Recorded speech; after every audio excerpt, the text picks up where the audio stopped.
Olá, investidor! O meu nome é Wagner Caetano. Começamos agora um misto entre cenário em vídeo e na mira do trader. Pessoal, eu não vou conseguir gravar o Na Mira do Trader mais tarde. Na verdade, um grande parceiro meu, que é o João, que trabalha comigo nessa área que visa o mercado imobiliário, voltou de suas férias na Alemanha, país também que eu já trabalhei, visitei em treinamento, na época que era garoto fazia engenharia. E eu tenho inúmeros compromissos com ele no período da tarde, entreguei toda a rotina, Telegram fechado, aberto, cenário em vídeo, respondi tudo no YouTube, todos os e-mails, deixei tudo certinho, conversei com a minha equipe, aí eu vou gravar o cenário em vídeo e aí eu volto amanhã com todas as iniciativas que vocês conhecem. O seu like é importante, compartilhe o vídeo, a área de comentários te espera ali, eu respondo tudo, ali tá tudo em dia também. E aqui nós falamos de swing trade, né, visando o mercado de dólar, índice. A gente gosta dos mini contratos, né, o mercado de ações, criptomoedas. E aqui também falamos de bolsas internacionais. Nós temos uma visão global e completa sobre a renda variável. E convido para que todos visitem a descrição do vídeo, ali tem tudo aquilo que a gente estudou. Como você entra no Telegram, tem o link para assistir o treinamento gratuito. Seja bem-vindo à Bolsa que fala TED-R. E ali tem também o link para você assinar o Informe Cenário, que é o meu bloco de notas matinal que vai em texto. Caros e caras, nós já temos as bolsas americanas em funcionamento. Percebemos aí S&P com alta de 0,23, Dow Jones sobe 0,17, Nasdaq ganha 0,30, o Crude Oil cai 0,64 e a EWZ ETF brasileira negociada em Nova York sobe 0,50. Vamos falar um pouco de fluxo. Uma das máximas, a você que me ouve aí, nessa manhã quente, perto do horário do almoço aqui em São Paulo, bastante sol. Uma das máximas da minha metodologia, que é controversa, é diferente, aquela coisa toda, é usar fluxo, né? Então a gente estuda o fluxo estrangeiro e institucionais também, uma vez que os estrangeiros no momento têm vendido sem parar, e os institucionais são os compradores. Então, por exemplo, pegando o estudo semanal, né? No dia 3, estrangeiros estavam com menos 1,75264, saldo negativo, institucionais saldo positivo 1,65244. Você pega os dados de sexta-feira, que inicia-se essa semana com eles. Enquanto os estrangeiros aumentaram o saldo negativo para menos 1,95781, os institucionais foram para mais 1,81080, quer dizer, estão dançando a valsa, só que os estrangeiros levaram vantagem semana passada, simples assim. Eles venderam no mercado de ações também, depois de fechar com saldo negativo de 5 bi 261584 em dezembro, até o dia 8 acumulam 3 bi 065457 no mercado de ações. E no caso do dólar, que está repicando nesse momento, os estrangeiros, no curtíssimo prazo, estão levando vantagem também. E a gente vê isso daqui pelo fluxo. Exemplo. Os estrangeiros tinham um saldo de positivo de 100.220 contratos, terminaram a semana com 117.623. Institucionais, menos 139.640, fecharam a semana saldo negativo, menos 178.755. Então são dados importantes que guiam o nosso trabalho. Deixa eu ver se tem algum recado da minha equipe aqui enquanto eu abro os índices internacionais. Maravilha. O que eles disseram para mim, pessoal, é que a minha equipe está definindo a data da próxima imersão. Possivelmente será em março, eles estão vendo ali data, porque tem todo o processo que eles fazem, e em breve a gente vai começar a captar a pré-lista. Então deve ter uma imersão em março ou abril. Nós temos um cenário negativo na Europa, a gente viu que está positivo nos Estados Unidos, só que, por exemplo, Londres está de lado. A Bolsa da China fechou na máxima, tem essa possibilidade da assinatura do acordo ainda essa semana, dia 15, né? Então a Bolsa da China tem um viés de alta, né? Tem uma forte região de suporte onde eu estou passando essa reta, ó, 1, 2, 3 topos. Esse gap permaneceu aberto, talvez ele realmente se fortaleça como um gap de fuga. Eu acho que a Bolsa da China Da mesma forma, quando ela estava aqui embaixo, a gente a via a 3.000, 3.100 pontos. Eu a vejo, de repente, em um mês a 13.280, por exemplo, nesse topo. Acho possível. Né? É claro que a gente pode ter um cisne negro ou cinza no meio do caminho, mas em condições normais é assim que eu a vejo. Nós temos no semanal um candle muito forte aqui na Bolsa da Alemanha, o índice DAX. Aí quando nós trazemos o gráfico para o diário, é admissível alguma correção, seja até esse topo, né, esse topo duplo, ou mesmo um fechamento de gap, seria algo natural. E o índice FTSE, Bolsa de Londres, né, eu acho que o Brexit deve... Será que em algum momento o Brexit vai entrar no radar de vez? Talvez. O que sugere ser aqui realmente uma mastro-bandeira, né? Uma correção proporcional à alta, então está tudo sob controle. Ok? Vamos fazer os estudos primeiro das bolsas americanas, então vamos lá. Bom, falando do do índice Nasdaq de tecnologia, né? Nós temos uma tendência de alta franca e plena. Se nós trouxermos aqui um gráfico semanal, a barra da semana passada é bastante forte. A gente tem uma segunda-feira, uma abertura altista, trabalhando na parte alta dessa barra. No diário eu não vejo nenhum problema também, então a tendência de alta permanece. Fato é que as bolsas americanas têm trabalhado aos trancos e barrancos, às vezes elas deixam os candles duvidosos, mas elas vão arrastando aqui para cima, como é o caso da S&P, do índice Dow Jones, e mantém-se essa inclinação de alta. Temos linhas de tendência traçadas nos benchmarks americanos. No caso do VIX, que é o índice do medo de volatilidade da S&P, houve a busca por uma linha de tendência de alta que eu tracei aqui. Se ela for perdida, ela jogaria o VIX no abismo, seria um sinal de continuidade do movimento altista das bolsas.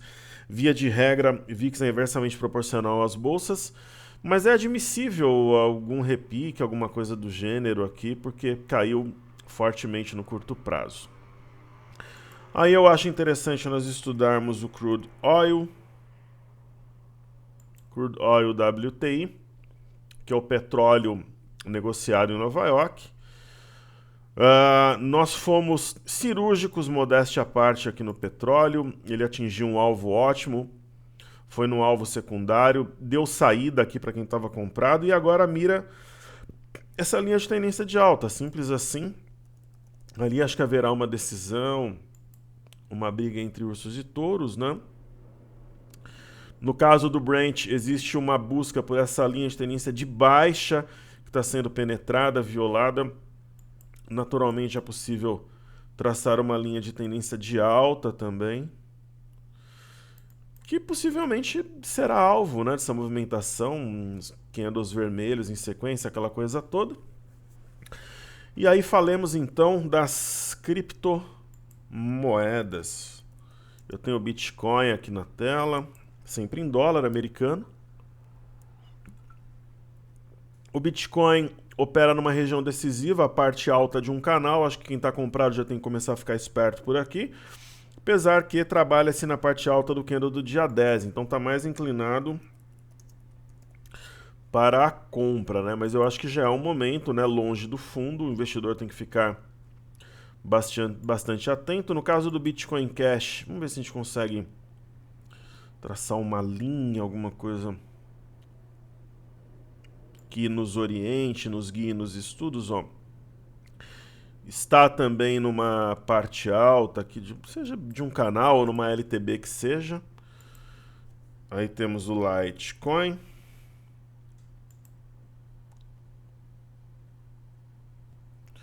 Veremos aqui se a gente traça uma linha comum, como fizemos no Bitcoin Cash, ó, percebam, está bem perto também dessa linha. Então já é uma região mais delicada, né? Eu estaria acompanhando de perto se, em caso de posição long, né, posição comprada. E no caso do Ether ainda está distante, que interessante, né? Parece uma simetria que remete a algo próximo a 1,58, 1,59, então vai fazendo topos e fundos ascendentes. Mas eu acho que todas elas requerem nesse momento uma observação de perto. Ok? Então, maravilha. Vamos falar de ativos fixos? Petro, Vale e bancos. Então nós temos aí a Petro 4, a Petrobras, na minha humilde e singela visão, prepara uma porrada contra os vendidos. Isso é uma opinião minha, né? Acho que... Só que é o seguinte também, né, pessoal? Perder o LTA, se perder essa LTA, perder a média de 21 e perder esse fundo aqui a 29,95, aí não seria uma ducha de água fria, seria um balde de gelo, aí provavelmente viria para os 29 aqui e tal, mas enquanto acima desse fundo 29,95 LTA e média, eu acho que ela prepara um movimento mais ou menos assim. Aí nós temos a Vale 3, não. A Vale mantém um viés de alta, parece acumular também. Vejam, poucas coisas são mais irritantes que esses barulhos de notificação do Windows quando chega alguma coisa. Uau! Então nós temos dois suportes importantes, 52,76, 53,26, podem ser utilizados como pontos de stop. Olha que máximo aqui, ela ainda tem além desses pontos a média de 21 e a LTA.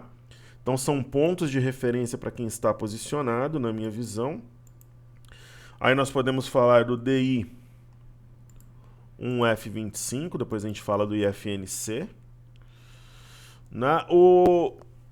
Eu estava comentando com os alunos, né, o seguinte: o DI, ele rompeu a região dos 6.710 aqui, nesse candle pelo fechamento e nesse outro pelo intraday, e ele cedeu, e agora ele opera justamente numa região nevrálgica, que pode sim sinalizar um fundo duplo ou um padrão de queda, que no mínimo é 6.260, e a gente estava falando do dólar, né? Só que o rompimento ele parece ter mais força aqui, né? Mas se ficar uma sombra superior hoje, daria até um sinal de venda no dólar. Uma sombra superior que pegue metade do candle, para mim é um sinal de venda.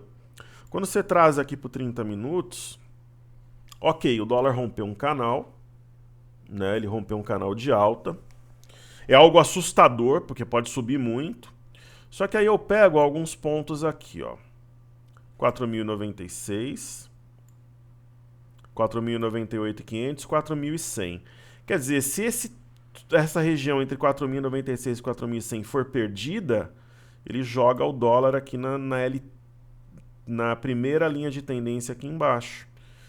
Então jogaria ela aqui. Só que aí seria um longo caminho. O que precisaria acontecer primeiro? Tá longe da média, né? Precisaria perder a mínima do candle que marcou a máxima do movimento, que é 4.133, né? E de repente aquela história de fecha fora da banda, de repente fecha dentro da banda. De Bollinger com candle vermelho, tal, poderia ser um sinal de topo. Pelo menos no intraday. Então falamos do DI. Aí nós temos o IF, falamos do dólar também, temos o IFNC. O IFNC é o índice do setor bancário. Pô, teve ação de banco semana passada caindo quase 10%. De banco grande como o Bradesco, por exemplo. Então o índice até que segurou a onda. Então o IFNC, nesse momento, ele sobe, né? Ele tem que ter uma mínima e uma máxima mais alta que a sessão anterior. A mínima já está mais alta, então teria que subir mais um pouco, romper o 3.019. Agora, ele não vai ter vida fácil, porque ele tem as médias justapostas, logo acima tem o 13.167 e tem a LTA que foi perdida anteriormente, então seria um movimento de pullback. Ok? Então falemos dos bancos, BBS3. BBS3 aí na tela. Depois de uma paulada gigante, é um singelo, pequeno, discreto sinal de fundo. Mas é aquela história, pelo menos parou de cair e é uma região ultra importante, 49,70, topo de setembro. Isso pode fazer a diferença. Aí nós temos YouTube 4. Na YouTube... Ô, cartesia. Opa, voltou. Então, ó, fora da banda, fora da banda fechou gap, isso é importantíssimo. Agora trabalha dentro da banda, é um sinal de fundo. Né? Aí nós temos BBDC4, Bradesco. Eu acho que eu vou apagar essa LTB, não faz tanto sentido. Bradesco simplesmente buscou, vamos ver se o cartezinho atualiza aqui, né? Vamos ver, né? Então simplesmente ele buscou uma retração de fibra entre esse fundo e esse topo, 38,2. Tá deixando por enquanto aqui um arame, vamos ver como é que fecha. Ok? Então falamos de... falar de destaques do dia. Falar de CVC, que é um ativo que eu tenho acompanhado.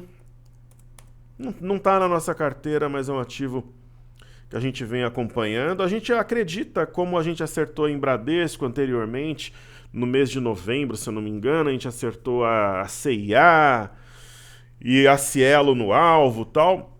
Eu acho que CVC ainda é uma aposta, então ele é um destaque importante. Vamos ver aqui de ações que estejam aqui no rastreador subindo forte ou caindo forte. Ó, por exemplo, vamos dar uma olhada em Sabesp e colocar como outro destaque.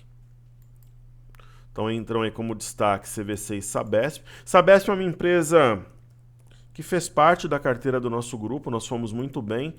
É um ativo que eu acho que tem momento para operar. É uma ação cabulosa, como diriam os cruzeirenses, né? O que dizer sobre Sabesp? Ela veio nesse fundo, respeitou.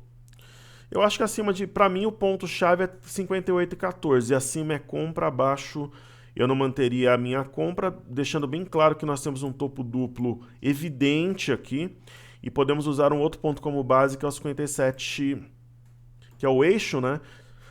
57,44. Se for perdido, joga Sabesp aqui nos R$50. E as médias justapostas são referências.